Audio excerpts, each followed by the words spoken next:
So I started Dragon Keeper because, especially after our conversation, I just felt the call of Robin Hobb even stronger.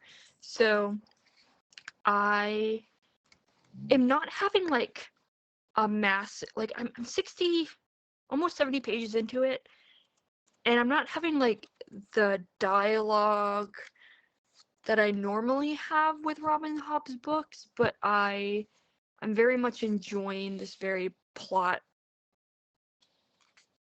forward book. I am interested in Leftrin, considering if I remember correctly, the perspective that Robin Hobb started off with in Live Ship was Kenneth. I'm curious if Leftrin is going to be an antagonistic character. He definitely seems that way if he's going to steal a freaking wizard wood cocoon. But, or dragon cocoon, whatever you call it. I am fascinated by Thymara. I think that's her name. Yeah, Thymara, the little 10-year-old, 11-year-old, 11-year-old. That she is a child who is born malformed of a Bingtown trader family, but her father brought her back and didn't let her die. I think that's interesting. And I'm already in love with Alice. I think she's absolutely fascinating so far.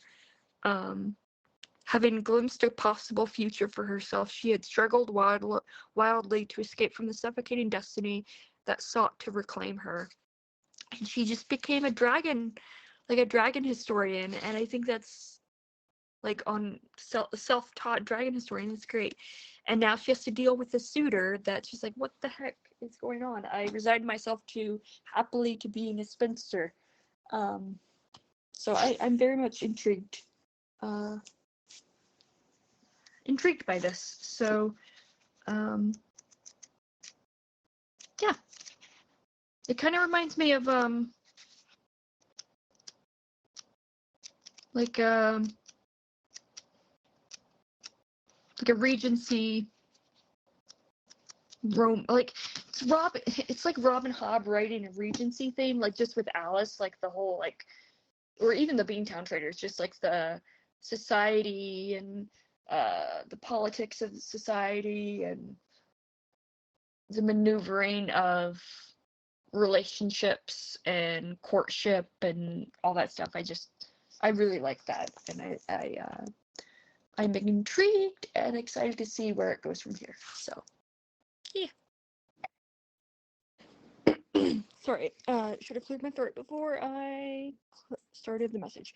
Anyways, I just finished chapter 3, and I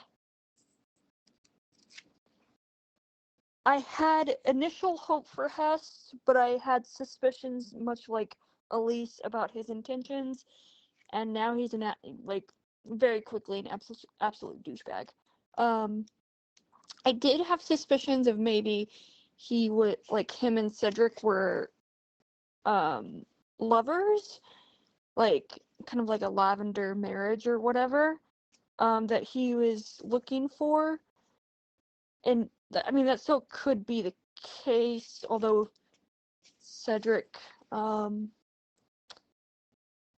did have a quote-unquote horrified expression when Hess was like, oh, I can pretend she's anyone, even you. But I'm curious if Cedric is gonna become like a romantic interest for Elise, or if Elise figures out Hess bullcrap, how much of a douchebag he is. So yeah. I can see that naivete, but at the same time, I was struck by a line. Obviously, it's just a description of her, but it's describing her freckles. The freckles were not a gentle sprinkling across her nose like some girls had.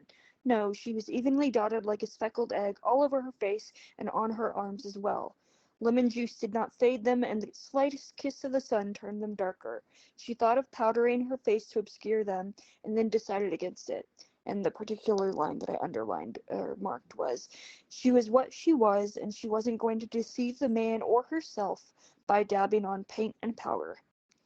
And I love that just allusion to her confidence in herself while still being unsure and self-conscious.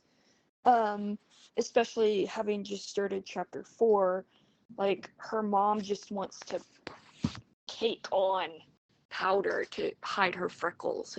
And I can just imagine, just in the brief moments that I've seen her mother and her interactions, that her mother is the type of wanting to live well, I mean, it even says it on page. Her mom wants to live vicariously through her, with her interactions with Hest, and like what she thinks that they're talking about or even doing when they're alone together. And so I mean, that would take, it takes an effect on a person when you have a narcissistic parent who simultaneously shelters you but pushes you in a direction where you don't want to go, and they don't actually perceive. Sorry, I got a phone call right in the middle of that. But that's the part of having a parent that doesn't see you and see you as a person, as an individual, and your desires and passions as valid. They just want to put their pursuits, their desires, and their goals on you as the child. And I just I very much connect with that. I'm in the middle of chapter 8, and I know it's only for a moment, but I'm so happy to see Paragon again. Or I should say, I'm assuming it's only for a short time that we're going to be with Paragon. But I'm happy to see him again, regardless. So, I am partway through chapter 10. I'm up to oh dear God. I am up to page 306 out of 553. So I'm definitely over halfway. I literally awed, like, it was like a little squee moment when Leftrin saw Elise, and this is the only time that I will support insta-love, okay? He just completely fell in love with her from the first time that he saw her, which is so sweet. So great.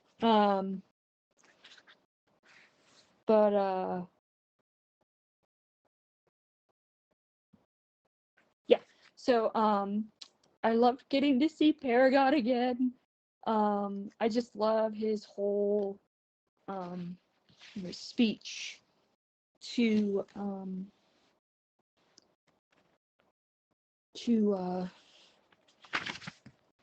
Elise, and him saying, talking about like the dragons or the hatchlings or whatever. That just entire, it's now that you have the same editions, it's page 252 to 255. And on page 254, one of the particular lines that I underlined, even though I like the entire scene, is Paragon saying, in response to like revenge and stuff like that,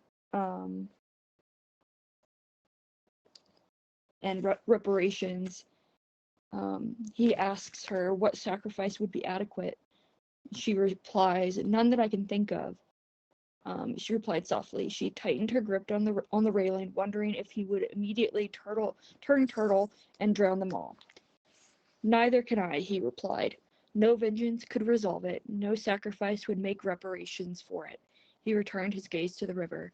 And so I have decided to move beyond it, to be what I am now in this incarnation, as no other is available to me, to have what life I may, for as long as the wood of this body lasts me.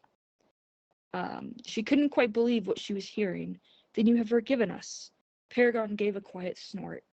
Wrong on 2 points. I haven't forgiven anything, and I don't believe in the us you think I might take vengeance on. You didn't do this to me, but even if you had, killing you would not undo it. Paragon, you wonderful, wonderful ship. I love Paragon so much. And I really did in another aspect, another part that I like is the conversation between all like the I'm gonna call them exiled, where what's his name, Rascal, I think, is that his name? Sorry, Greft. Greft is talking about, basically he can make his own rules. He's only gonna, he has to prioritize himself. And Tats asks a very poignant, important question of, or I should say, I should go back. Greft says,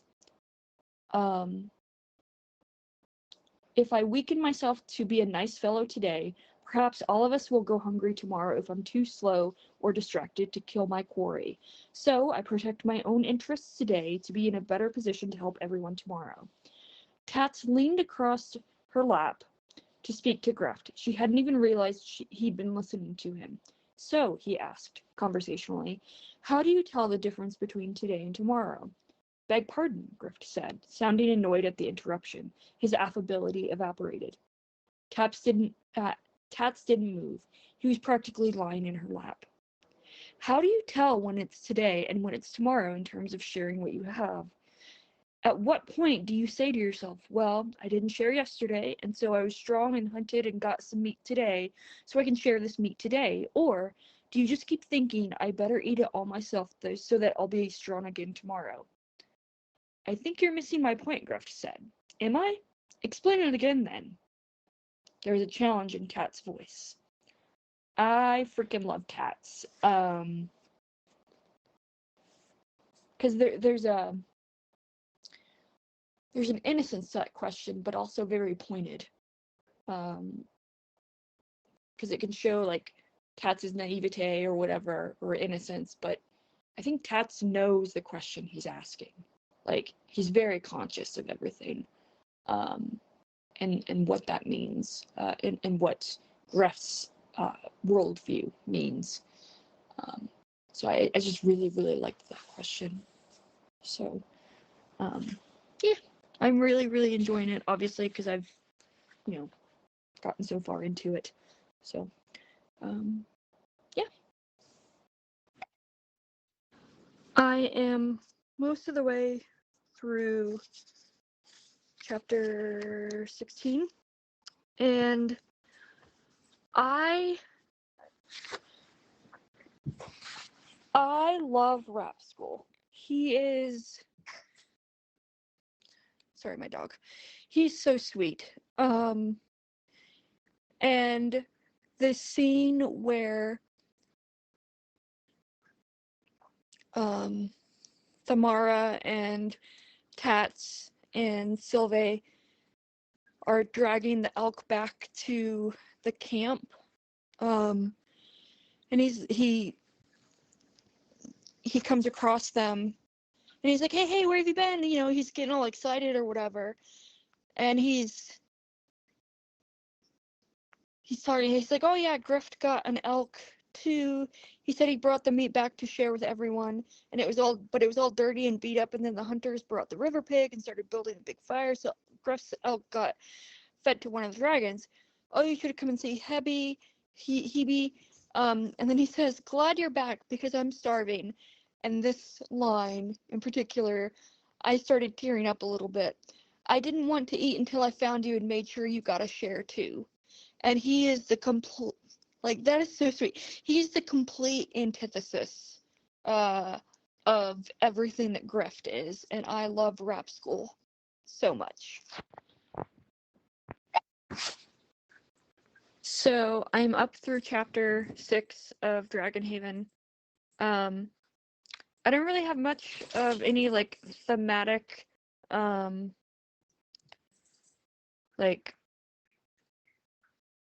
I don't know, whatever. Anyways,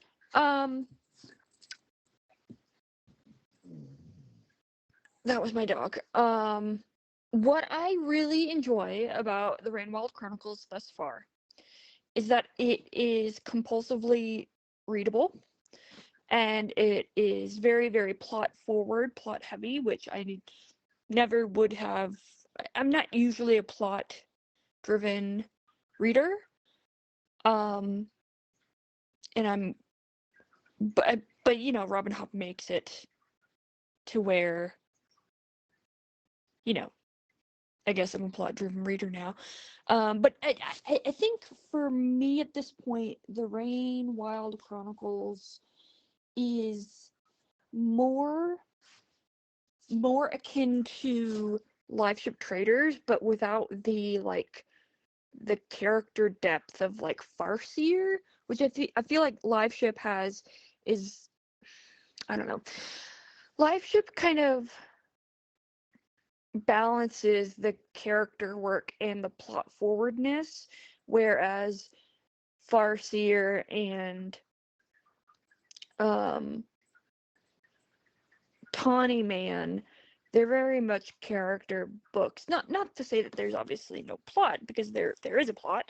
But this Rain Wild is very much like, it's all about the plot, and like, I'm sure there is depth. You know, there are a few passages and things that I've marked that are, you know, quite thought provoking or whatever, but I don't know.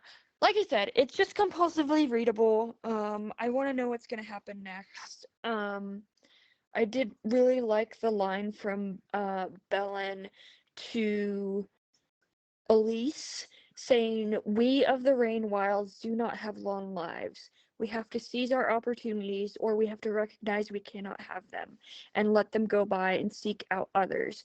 But a Rain Wild man cannot wait forever unless he is willing to let his life go by him." And I just thought that was a really, really incredible passage. I, of course, stopped reading to send this message at a very much a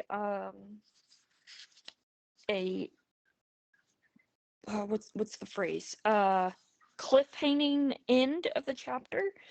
I never realized I would love Cedric. I mean, I did. I was compelled by him a little bit, but him and Rupta, the copper dragon. Is it Rupta? I know it starts with an R. Yeah, Rupta. Is absolutely lovely. Anita, don't listen to this. And then when she asks Cedric, "You're leaving me?" Her childish interpretation of his reaction to their pending separation tore at his heart. He tried to take a breath, only to have it snag on something sharp inside him. Little copper queen, I wish you could have flown. "I have wings!" The weary dragon cocked her head at him. Very slowly she lifted her wings and opened them partially. They caught the light like hammered metal. They were larger than he would have supposed them, and more delicate. The spider-web framework stood out against the leathery membrane and feathery scales. The afternoon light shone through them as if they were panes of stained glass. "They are beautiful." He spoke the words aloud, sorrowfully, and felt her bask in the compliment. I almost freaking lost it. I mean, oh man, I hope Cedric is gonna become a wonderful dragon keeper for Whelpda, because they definitely need each other. And yeah. Oh, that's so. Oh God. All right, I guess I'm gonna continue reading now. I am in the midst of chapter 12 of Dragonhaven. And I'm just struck by the kind of parallel journeys that Rapelda and Thymara are on in regards to their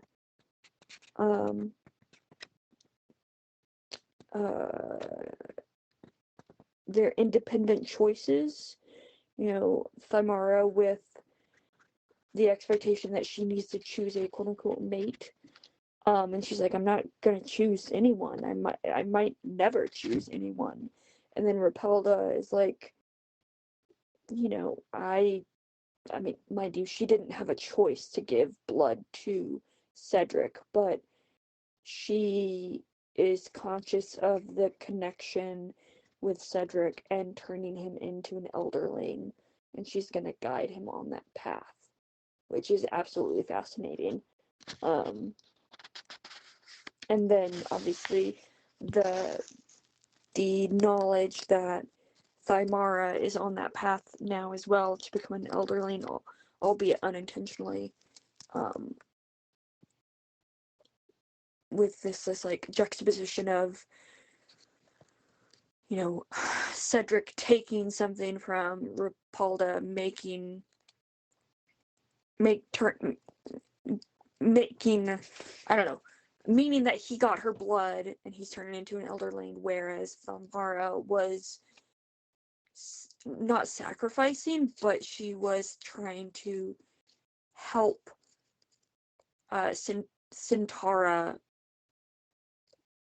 and she still got blood on her, in her eyes or whatever, but Centaura is the one that is resistant to the connection with Thymara and is like holding her at arm's length in a way.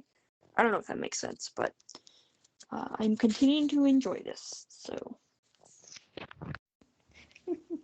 Yes, I get that. I do. He's such a horribly unpleasant man, and I think why I hated him is exactly as you say. He knows what he's doing to Alice and to Cedric, and he's enjoying it. Like he's genuinely getting pleasure from manipulating them, and it's abhorrent, that behaviour. So I know how you feel. Yeah, one of the things that I've had to kind of work my head around with just this narrative structure that Robin Hobb has going, you know, comparative to Farseer and Live Ship and Tawny Man, is, you know, we're in everybody's head.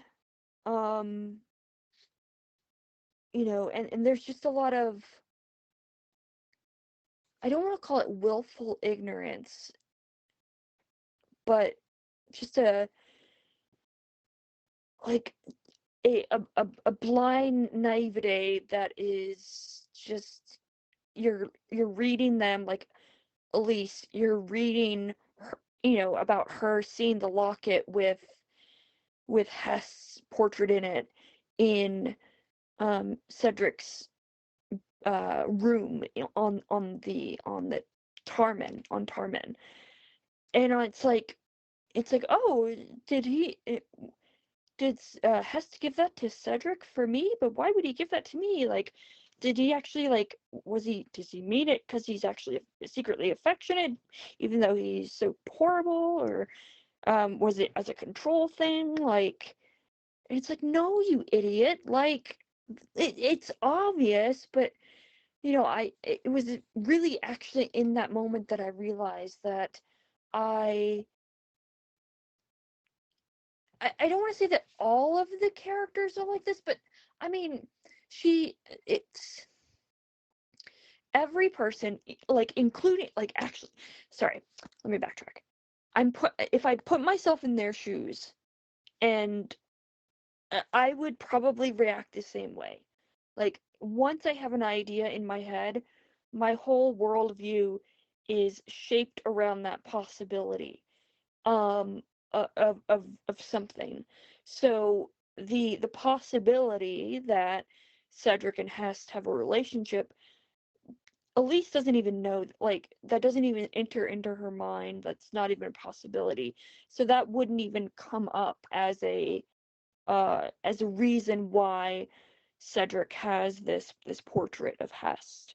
Um, and like, on one hand, it's like, come on, you idiots! Like, it's very much, what's the phrase?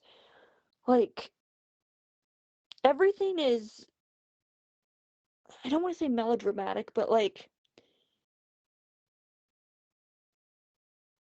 you're very much at the whim of everyone's emotions, and everything is right on, like,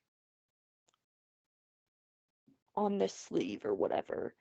They wear their emotions on their sleeves for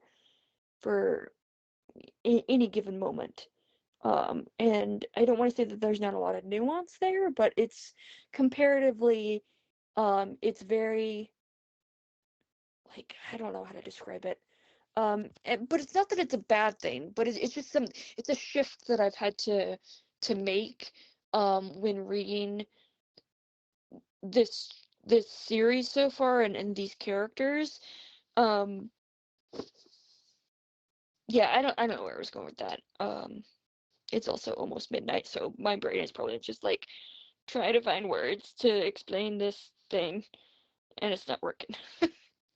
More than usual, I should say. Hi, Derry. So I am on chapter 20, I think. Yeah, chapter 20.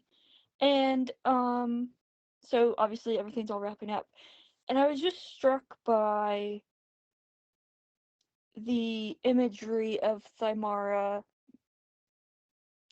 her getting her wings, and the question that she asks, would she ever become accustomed to them being her wings? Ever think of them as her own, rather than as something Centaura had attached to her body? She wasn't sure. And for me, I think it's a really interesting juxtaposition of this, of, the keepers becoming elderlings, with the whole pregnancy, aspect of the Rain Wilders, and, this kind of sense of, or lack of control, that one has over their body when there is a, something else that is pushed upon them, whether consensually or not. And I just think that's a really interesting, parallel that's going on. So yeah. Anyways, I just wanted to send you this voice message because I was going to forget about it if I didn't send it now.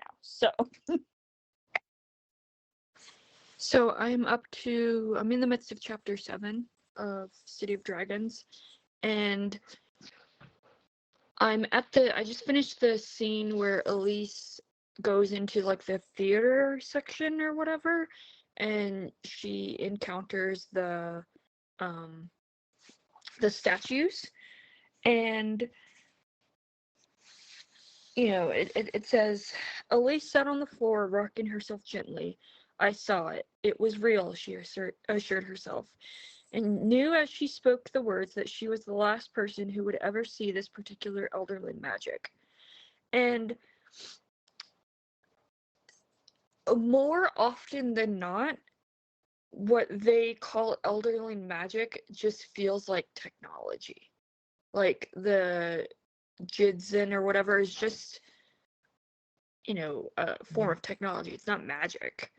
Or at least the way that it's described, it seems more like technology than magic. I don't know. But, yeah.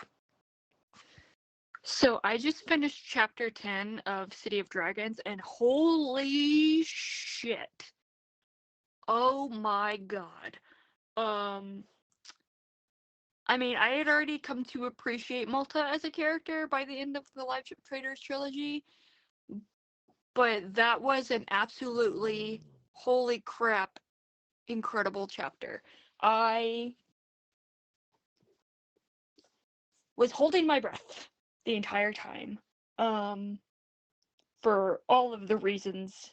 For context, that's when Malta is giving birth, but she's kidnapped or whatever. Holy shit, Malta's so fantastic. She's awesome. I mean, you only get very, very, very limited glimpses of him. So I actually, right before I got to the last chapter, I was like, we only have one chapter left, and we're already starting this chapter with, I think it was Leftrin's perspective. No. Hess perspective? Anyways, either way, I knew that it wasn't starting with Selden, and I was like, what, what, what the, what the fuck? And, it kind of like that he was gonna be sold. Like, I don't know, basically you just saw so little of him, and you just saw very, little glimpses of like when he was in the slave trader area, and then he's on the ship, and then you have freaking the Duke eating human jerky of Selden, and you still don't know how the hell he got in that situation, who betrayed him, why they betrayed him, and if he's gonna get out of it, if he's gonna be okay, and just knowing that Titalia is going back to the Rain Wilds, I just hope she's gonna fuck shit up on Selden's behalf, because it mentions it in the text that, like, she obviously has a, what's it called? An affection for him. So I hope that she realizes what is happening to Selden, and she fucks the Duke up. That would be exciting. But I have other reading obligations, but I just want to finish this series. Robin Hobb. She's so good. Like I said, like, Dragonhaven or Dragonkeeper and Dragonhaven are absolutely necessary for City of Dragons to be as wonderful and great and impactful as it is, and should be. And I'm just so excited for Blood of Dragons.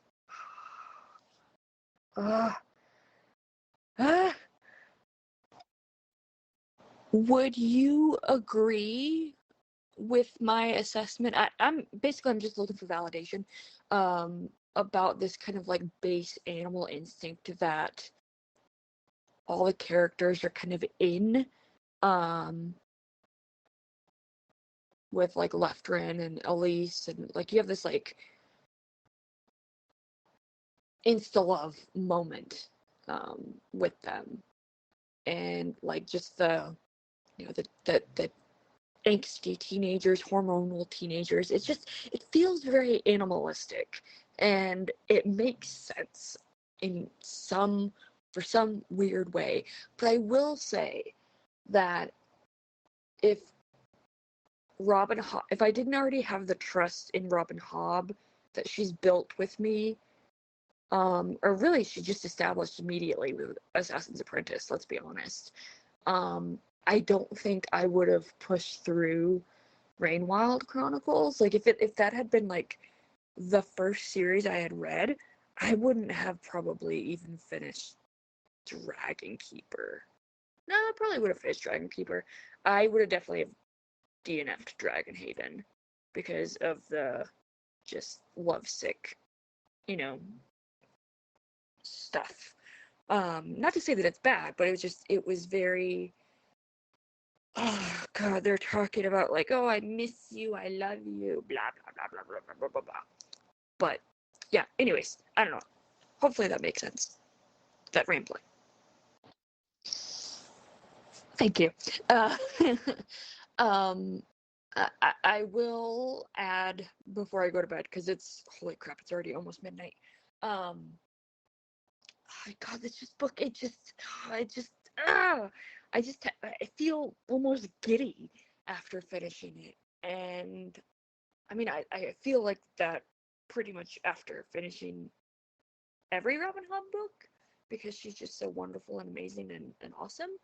But just kind of like, I don't want to say trudging through Dragon Keeper and Dragon Haven, but like not feeling like I'm getting, feeling like I'm getting like 90% of what I expect with Robin Hood in those two books.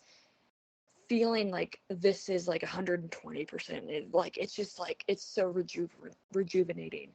But anyways, sorry, I digress. The scene with Malta giving birth, and then her, and then Tarmin, like her going to Tarmin, at the docks and help and crying for help, and then Tarmin saying, "Just give the baby to me." Well, not saying, but taking the baby and keeping the baby alive. That just was so incredibly moving. I wasn't bawling, I wasn't crying, but I was on the I was holding back tears. Those scenes are just so powerful. And it's kind of an extension, or it is an extension of the of what Ketrican has gone through with her aspirations to bear a child with Verity, with the first child sacrifice, miscarrying that child. And it brought all that back, and it just made it all that more just impactful. And I totally, I'm not even finished with the series, the series as a whole, let alone the sub-series. And I already want to reread it, because I even though I don't remember a lot of things, like the minute details, or I don't pick up on the minute details, like Amber being the fool, or the broken window pane being from Verity. That I can see, they're just elements that I absolutely see the connections between the series, and how kind of what we talked about with Joanna, or maybe just you and I talked about it, I can't remember, but in one of the talks about Ketrican, we were talking about how these scenes individually and in the moment taken by themselves are so powerful and important in those moments, but even on top of that, in the wider context of the whole, it's necessary and even more powerful, and integral to that wider whole.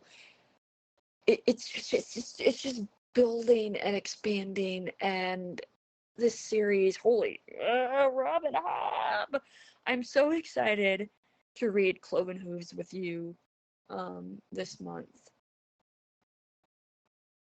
And thank God it's short, because that gives me potentially more time to read, more time to get to Blood of Dragons. So, Robin Hobb. Thank you so much for, being everybody's sounding board for this series, because, man, this series is so good.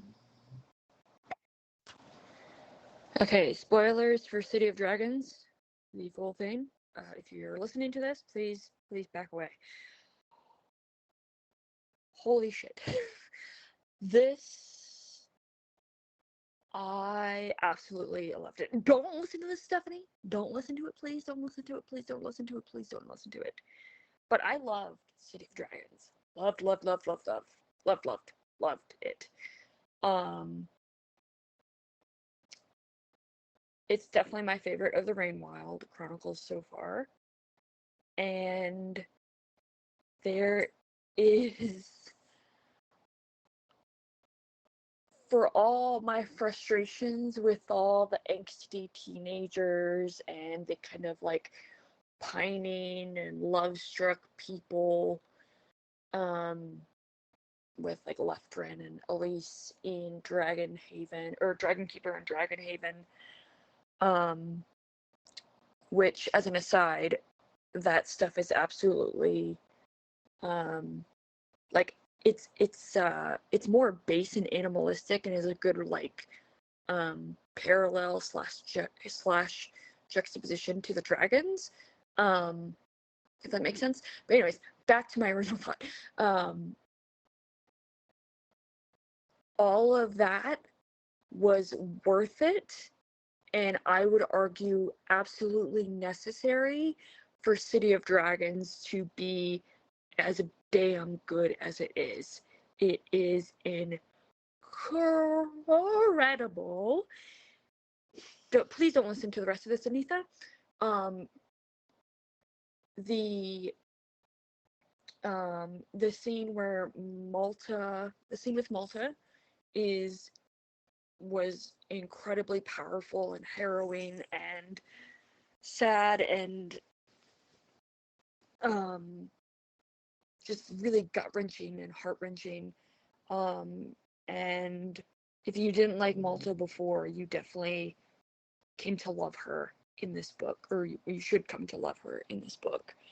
And then on top of that, just the explorations with Thymara of, like, she doesn't want to get pregnant because she doesn't want to potentially die. She doesn't want to potentially, like, yeah, she just doesn't want to get, like, she's scared of if she were to get pregnant. And she's just totally avoidant of that.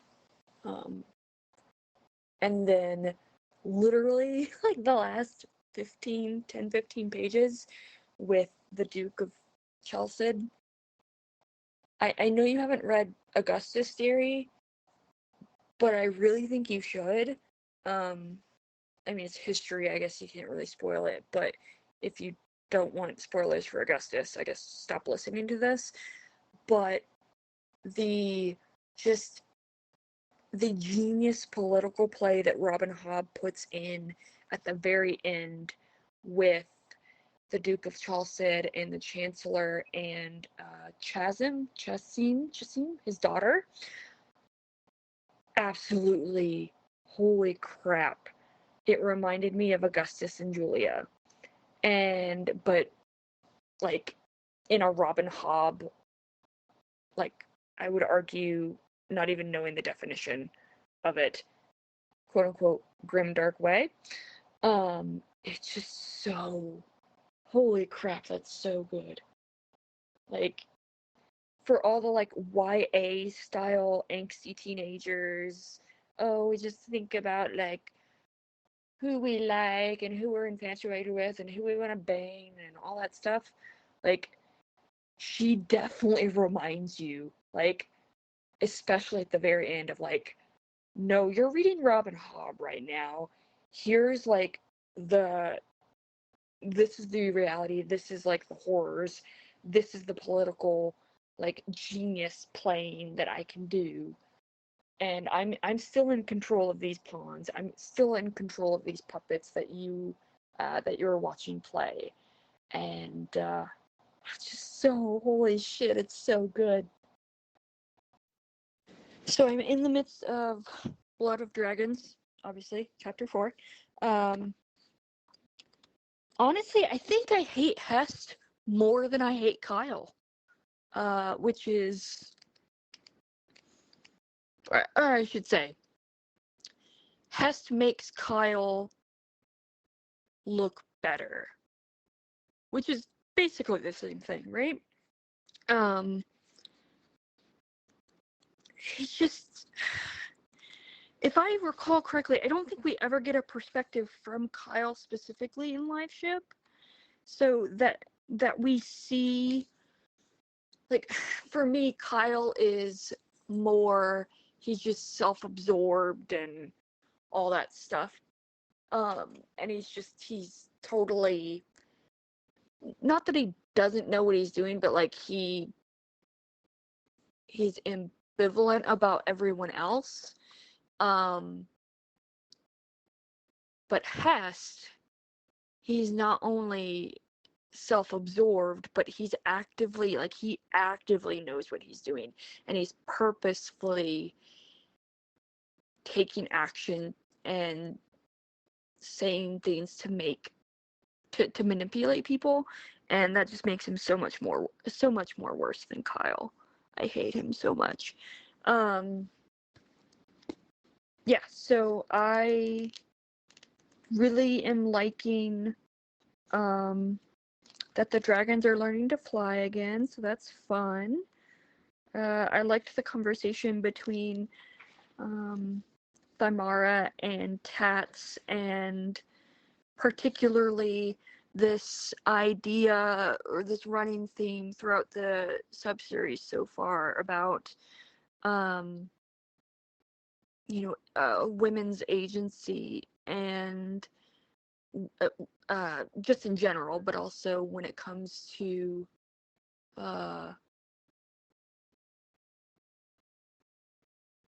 sorry, I got distracted. My neighbor's out back doing something. Anyways, women's agency in general, but also in particular with Thamara when it comes to sexual pleasure. And she tells Tats, let me find the quote that I marked here, when Tats asks Thymara, why did you choose Rapskull and not me? And she responds, I didn't. This probably won't make sense to you. It doesn't make sense to me, and so I can't explain it to you. I like Rapskull. Well, I love Rapskull, just as I love you. Sorry, my dog is going nuts.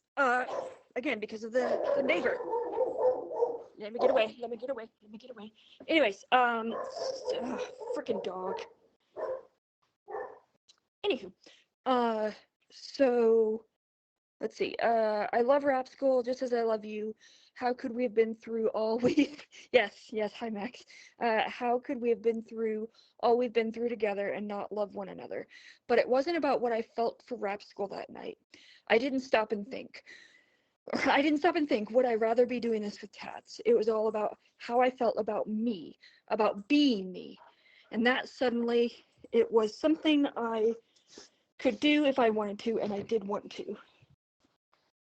And she goes on to say that, Rapskull happened to be the one that was there when she decided that, she wanted to let go of her fears or whatever. So, I like that. So, obviously I'm up through chapter 8 of Blood of Dragons. And just trying to, I probably should have planned this better. Just trying to find the note that I put here. Yes, so I am completely and utterly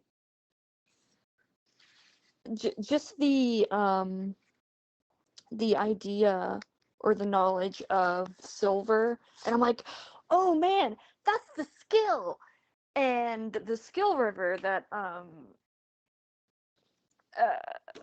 Fitz and Verity were in Assassin's Quest. So I'm very much intrigued to see what more comes of that, of the silver. And it's just getting very exciting with the whole anticipation of, will the Duke find Kelsingra and all that stuff. So I'm continuing to enjoy it. Very much so. I don't know if I ever spoke aloud, at least to this group or anyone, of my theories regarding the Fool, but I early on, during Farseer, I was like, I think the Fool's an elderling. And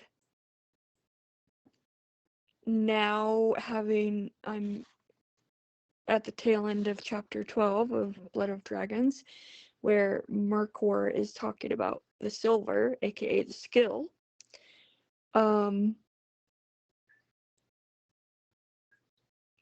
This makes me so giddy. Like, I don't know why, but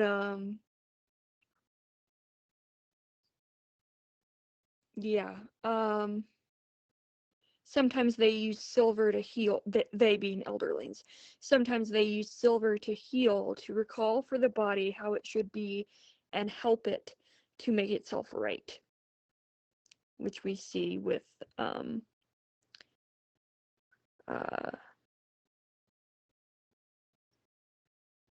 in Tawny Man, with both Fitz as well as the Fool.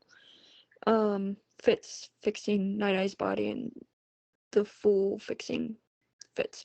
Anyways, their own skill with the uses of silver contributed to their long lifespans. The Fool's super fucking old. If an elderling still existed with such a great level of skill with the silver, he might even be able to heal your child. So I am wondering if the Fool's gonna come at the end and heal Fron. So we shall see. So I just finished chapter 18, obviously, hence my message. And oh my god. Hess, you fucking dick. Everything about this chapter is so satisfying to me that he just gets his fucking comeuppance. And, yeah, no, it's not Kahlo, is it, right? Davy's, dragon. But, the audacity, of Hess, just fucking, oh god, it's so satisfying to see him fucking die. Or read him die. I understand you, human, and I think I will give you a special name too. And he responds, "Shall I help you, Blue Glory? You shall call me Glory. You could call me Glory's Master or Silver Rider." And no, I think not. I think I will name you Meat. And he just fucking tears into him. Oh, it's so satisfying. And I mean, it was already satisfying before when Davy just fucking socks it to him. And then Cedric punches him again. And I was waiting for this moment. I was hoping that I was gonna have a satisfying death with him. Or I hope I was gonna be, yeah. Anyways, I am. If the book ended here, I would be so happy, because I'm so happy that he died, and the way he died, it just satisfies me so much. I know. Thank you, Derry. Thank you. And again, I genuinely hate Hest more than Kyle. So it makes it so much more satisfying. So great. So I have finished Blood of Dragons. And I don't get why Rain Wild Chronicles gets so much crap. It is on the same level as Live Ship, honestly. Is it perfectly paced? No. But it is paced the way it should be. Like, it's not like, oh, action, action, action. It's just, everything that needs to be there is there, and I love it so much. Um, yeah, I yeah, I really liked it. Yeah.